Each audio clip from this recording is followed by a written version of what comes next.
Hello and welcome to our World Cup special right here on Fox 54. I'm Mo Carter. And I'm Gabe Glassman. During the next half hour, we will get you prepped and ready for the 2026 World Cup, an event that's bigger than the Super Bowl, March Madness, and even the Olympics. We'll kick things off on the local tip. It's crazy to think that we were first introduced to Huntsville City FC just a few years ago, yet we've already seen a lot of talent come out of the Rocket City. And that talent on display has attracted thousands of soccer fans across the Tennessee Valley, and the game grows in popularity across the country. Soccer is growing in popularity every year. One report by The Economist says soccer is the third most popular sport in the U.S. following football and basketball. The Sports and Fitness Industry Association says participation in indoor and outdoor soccer has skyrocketed recently, with roughly 17 million Americans playing under the sun as of 2025. The love for the game has been on display at the home of Huntsville City FC. Head coach Chris Taylor says soccer has made big strides in recent years, especially with the formation of leagues like MLS Next Pro. I think it's a little bit more closely aligned with the European model, where right now in leagues like Next Pro this was the biggest gap. We'd always kind of competed on youth national team levels, but then there's something that happens between that 17 to 20-year-old range. For young players looking to break into the top teams, HCFC's following inspires them to perform even better on the pitch. Part of the reason I came to Huntsville was because of the fan base, and seeing like for Next Pro League, which is on the come up in the amount of fans that we get here, it's great. We try to perform for the fans every week. The fact that there's fans in Huntsville, like it's great. Like I don't know what to say. Clearly it's growing. And it's really fun to be in a city that's growing, and you can see the game grow with the city. I mean, it's awesome. It creates a great atmosphere, a great feeling. You know, the energy is definitely palpable when we play here every weekend in front of these fans that we really appreciate. And the game just continues to rise. Obviously, it's not where Europe is, because football in Europe's amazing. I mean, that's where we want to be.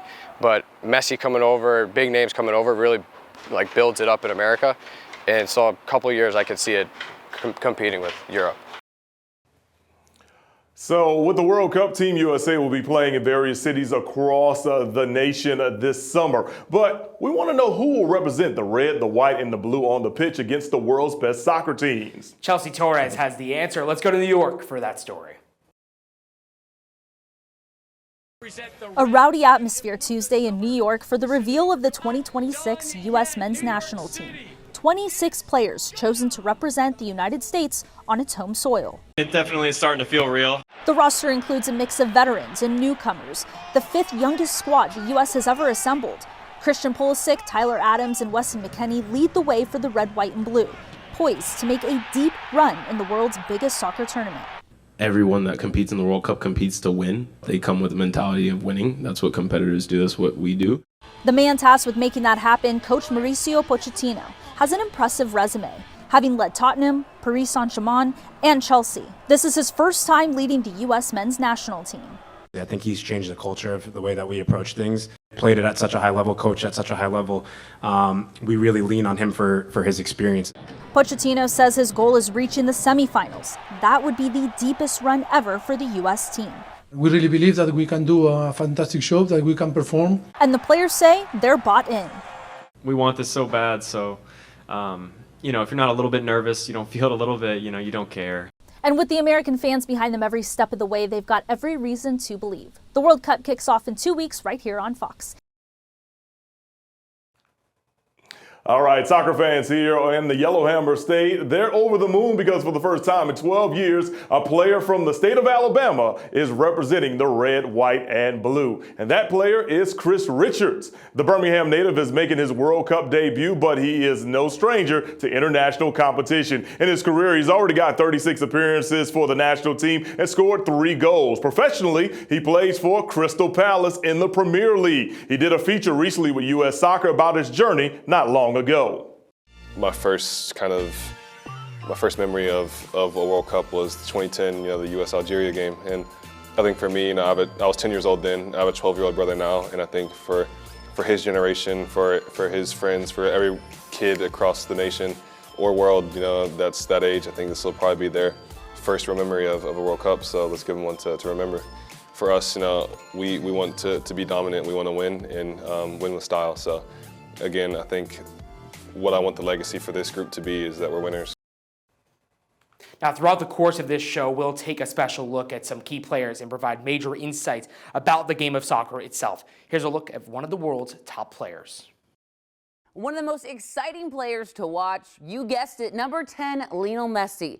He tops the list of one of the greatest to ever play the game of soccer. The 38-year-old was born in Argentina and represents his home country. He's played all over the world, Barcelona, Paris, and now he's playing right here in the U.S., playing for Inter Miami CF. Messi scored 116 international goals coming into the tournament and snagged a record 8 Ballon d'Or wins. And I think it all started on a napkin. That's where he signed his first contract. That napkin later sold at auction for nearly $1 million. And get this, he was actually named after Lionel Richie. Yeah, the singer. Apparently, it was his mom's favorite. Pretty cool info right there. We're just getting started on our World Cup preview show. Coming up next, we'll take you to Atlanta on the East Coast. It's a hot spot that'll play a major role in the training of Team USA. Stay tuned.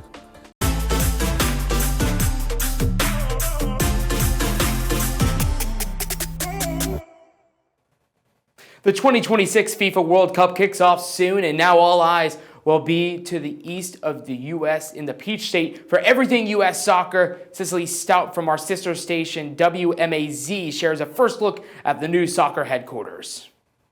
Georgia may as well be considered the epicenter of soccer. The U.S. Soccer Federation celebrating its grand opening of its new National Training Center. This state-of-the-art facility is designed to help grow the game at every level. There is something incredibly powerful about having a place to call your home. And today, that's exactly what this is. The future is here for soccer in the U.S. The Arthur M. Blank National Training Center and the new home of U.S. soccer is now open. The facility raises the bar for resources and opportunities to play one of the biggest sports in the world. The new facility is stacked with training tools to help some of the best athletes compete at the highest level, and the success of U.S. soccer is on full display. The building provides more than new gadgets and toys for all things soccer. It provides a home for the Federation, a place where people can put a face to the name, and they chose Georgia to be their home. A major part in making that happen was Atlanta United and Falcons owner Arthur Blank, whose generosity is pretty hard to miss at this spot. To have my name on the building is like, I don't even know what to say about that. It's such a thrilling thing for me personally.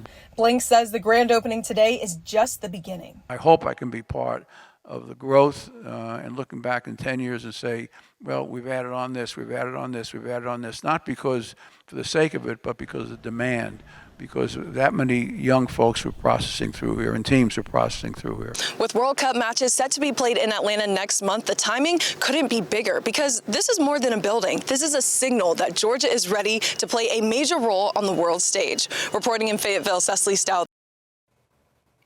All right, staying in the Atlanta metro area, one artist is turning a blank wall into a powerful tribute. Danielle Nottingham from our sister station WXIA caught up with him to show off that great work of art.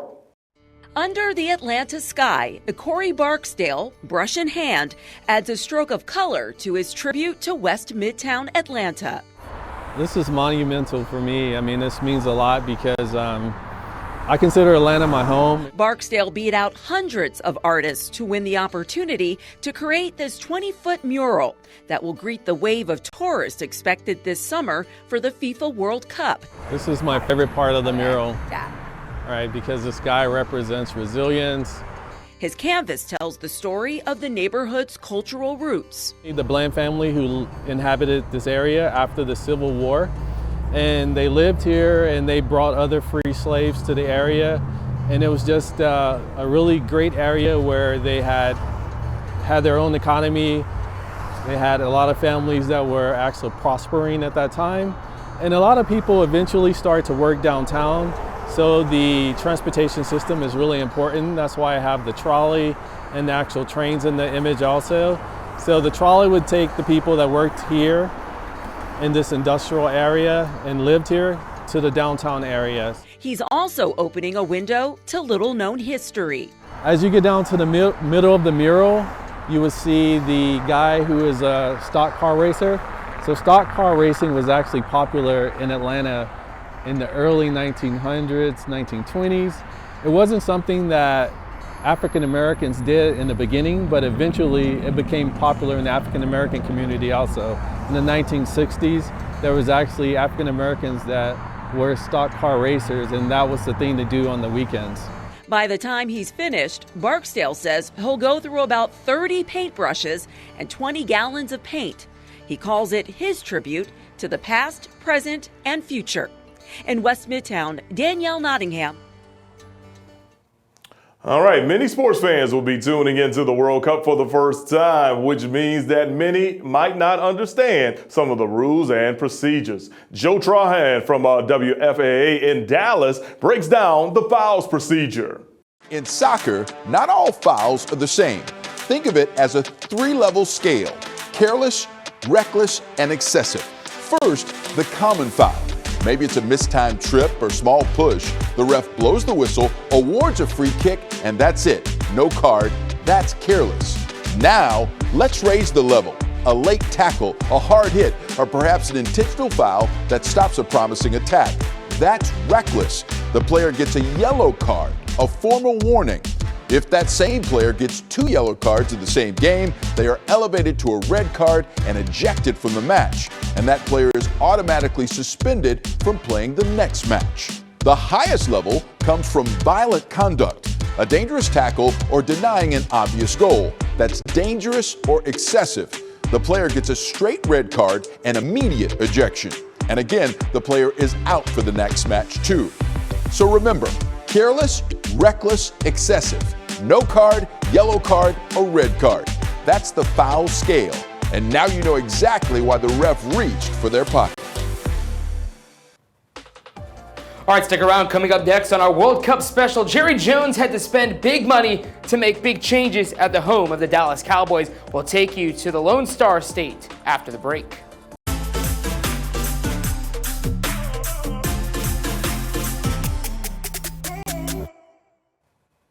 Welcome back, everyone. While the world is about to set their sights on some of the biggest names in soccer, there's a group of players with hopes of being able to represent their country at some point in time of their careers. Huntsville City FC is paving the way for their recently formed academy, with young talent with their journeys just beginning.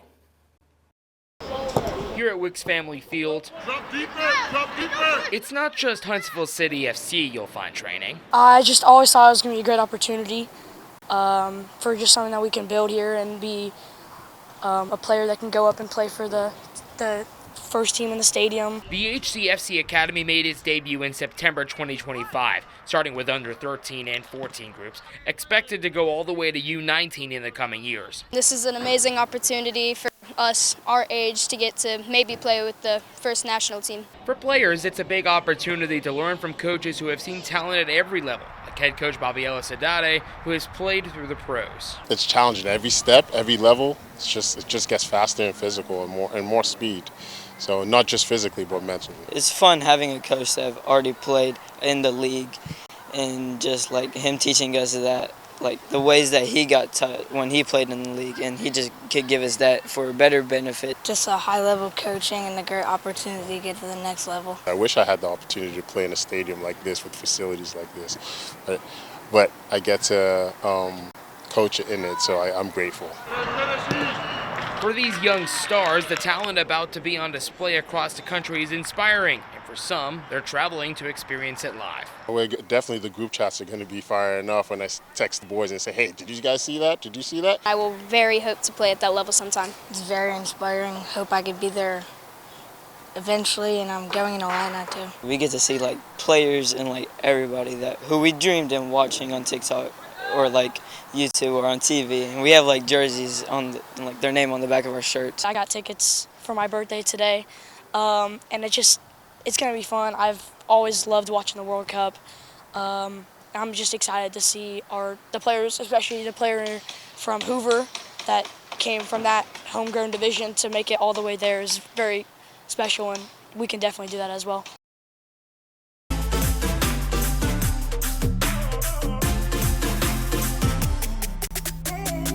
Mercedes-Benz Stadium in Atlanta isn't the only NFL stadium that's hosting a series of World Cup games. AT&T Stadium, aka Jerry's World in Arlington, is also a host site. But since 2009, the home of the Dallas Cowboys has always had an artificial playing surface, but that changes this summer. Let's check out the transformation.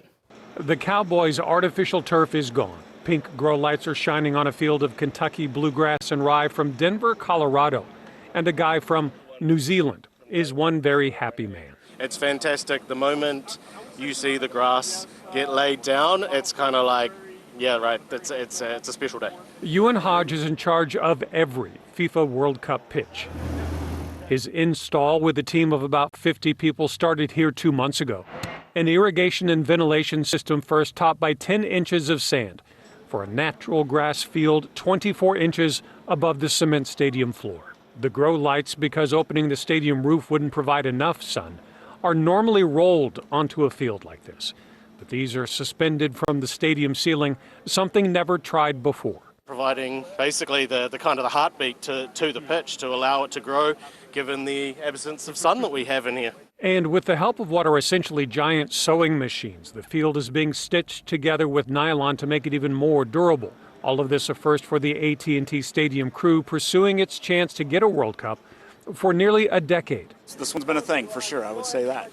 And the scale and the magnitude of it, there's nothing like it. The grow lights can be raised and lowered if needed in between matches. And 1 month away from the first match, they say the bluegrass and rye will be ready. Hey, put some goals in, get some lines on it, and off we go.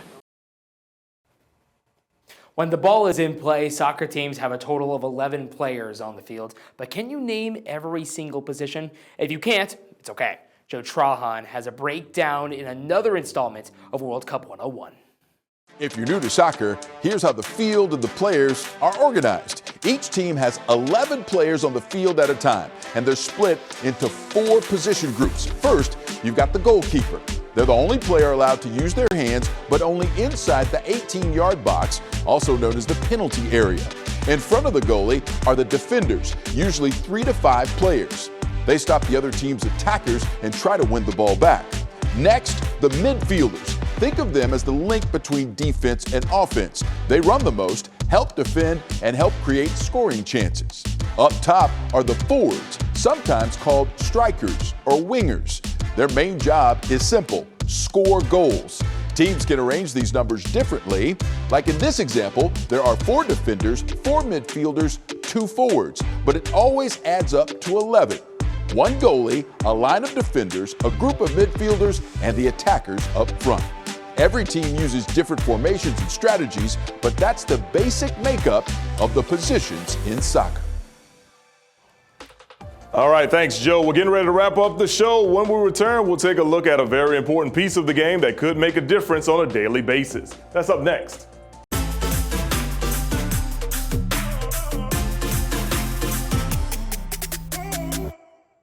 In soccer, one of the most intense moments in the game is the penalty kick. A penalty kick is awarded when a defending player commits a serious foul inside their own penalty area, also known as the 18-yard box. If you trip, push, or hold someone, or touch the ball illegally inside this area, the other team gets a penalty kick. The ball is placed on the penalty spot, 12 yards away from the goal. The offensive team will pick their penalty kick taker, and it's just the shooter versus the goalkeeper. Everyone else has to stand outside the 18-yard box. When the ref blows the whistle, the kicker gets 1 shot. If it goes in, it's a goal. If the goalie saves it or it misses, play continues. The only other time this happens is during a penalty shootout. During the knockout stage, if the score is tied after regulation, that's 90 minutes plus stoppage, and extra time, that's 30 minutes plus stoppage, the match will be settled with a penalty shootout. Each team selects 5 players to take the penalties, and the team with more goals is declared the winner. Shootouts finish as soon as one team has an insurmountable lead. If it's still tied after the 5 pairs of shots, the shootout progresses into additional sudden death rounds until one team finishes with 1 more successful try than the other. All right, boys and girls, Fox Sports is your home for the world's biggest sporting event. That's right, we're talking about the World Cup. The action on the pitch begins on June the 11th. You can see all the action right here on Fox 54. And that'll do it for our 2026 World Cup special right here on Fox 54. Hopefully ready to see the greatest soccer players in the world lead their country into battle. For Gabe Glassman and the rest of the crew, I'm Mo Carter. Have a great night, and don't forget to check out the action right here on your favorite channel, Fox 54.